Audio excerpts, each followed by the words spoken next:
Gente, na parte anterior eu estava terminando de explicar esse exercício aqui e eu ia falar então a tradução do excerto. Queria que vocês, antes de ouvir a tradução, sempre tentar aprender o sentido sozinhos, tudo bem? Naquele processo de skimming, olhar o sentido geral primeiro, por meio de olhar das palavras que vocês já conhecem, levantar uma hipótese geral, e se mesmo assim não conseguir entender o sentido, acha que não está fazendo sentido nenhum, olhar as palavras que vocês não conhecem e buscar o significado no dicionário. Então, o que está pedindo é copiem aqui o diagrama no seu caderno e replace, troque os itenzinhos por uma palavra relacionada com regret. O que é regret? O que significa regret? Arrependimento, né? Para completar, escolha as palavras aqui do box aqui.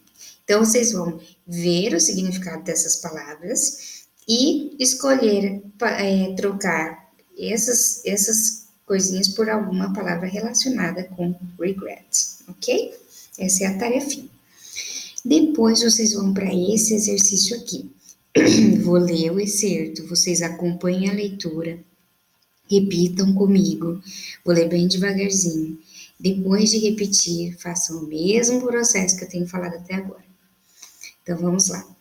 Turn over the page and, before reading the text, look at the layout, the structure, and the source of the text.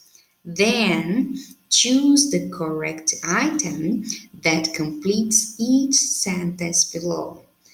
Write the answers in your notebook. Ok? O que está pedindo? De novo, dá pause, tenta entender sozinho, depois vocês voltam para ver o que eu vou dizer. Virem a página do livro e antes de ler o texto, eu coloquei o before e coloquei antes aqui porque é muito comum as pessoas confundirem before com after. Se você confundiu, então anote no seu caderno aí, before é antes de ler o texto. Então, vocês vão virar a página, antes de ler o texto, e vocês vão dar uma olhada no layout, em como o texto se organiza, na fonte onde ele foi publicado, então layout, estrutura e fonte, source, né? Por que tem que olhar isso? Porque tudo isso ajuda a gente a ter uma ideia sobre o que o texto trata. Então, quando a gente olha o layout, a estrutura, a fonte, você já vai ativando, percebendo por meio da imagem ali de onde foi publicado, você já vai ter uma ideia do tema. Tendo uma ideia do tema, você já vai trazendo todo o seu conhecimento sobre aquele vocabulário relacionado ao tema. Isso ajuda e muito a compreensão do texto, ok? E aqui vai pedir para vocês responderem algumas questões sobre isso. O texto o autor é quem, postou onde, ok? Aí vocês vão responder. Vamos para a próxima. Aí a gente já começa o texto. Vamos lá, vou ler o texto devagarzinho, vocês vão repetir aí em casa e fazer aquele processo que eu tenho ensinado até agora. Conquer your negative emotions. People often imagine that they would have done things differently if they had known better. Yet, the decisive factor in their decision making is often an emotional one, not a lack of information.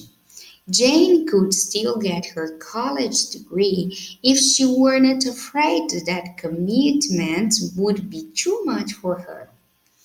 As she reflects on her past, she recognizes that feeling overwhelmed was the same reason she dropped out of school years ago. If Jane is to learn from her regrets, she needs to deal with her fears in a different manner this time. Ok? O que eu quero que vocês olhem? Eu vou fazer já a tarefinha que vocês têm que fazer aí, antes da tradução, que é o levantamento das palavras que vocês já conhecem. Por exemplo, eu tenho quase certeza que vocês, se esforçar um pouquinho, vocês vão entender já o que significa conquer, que é bem parecido com português.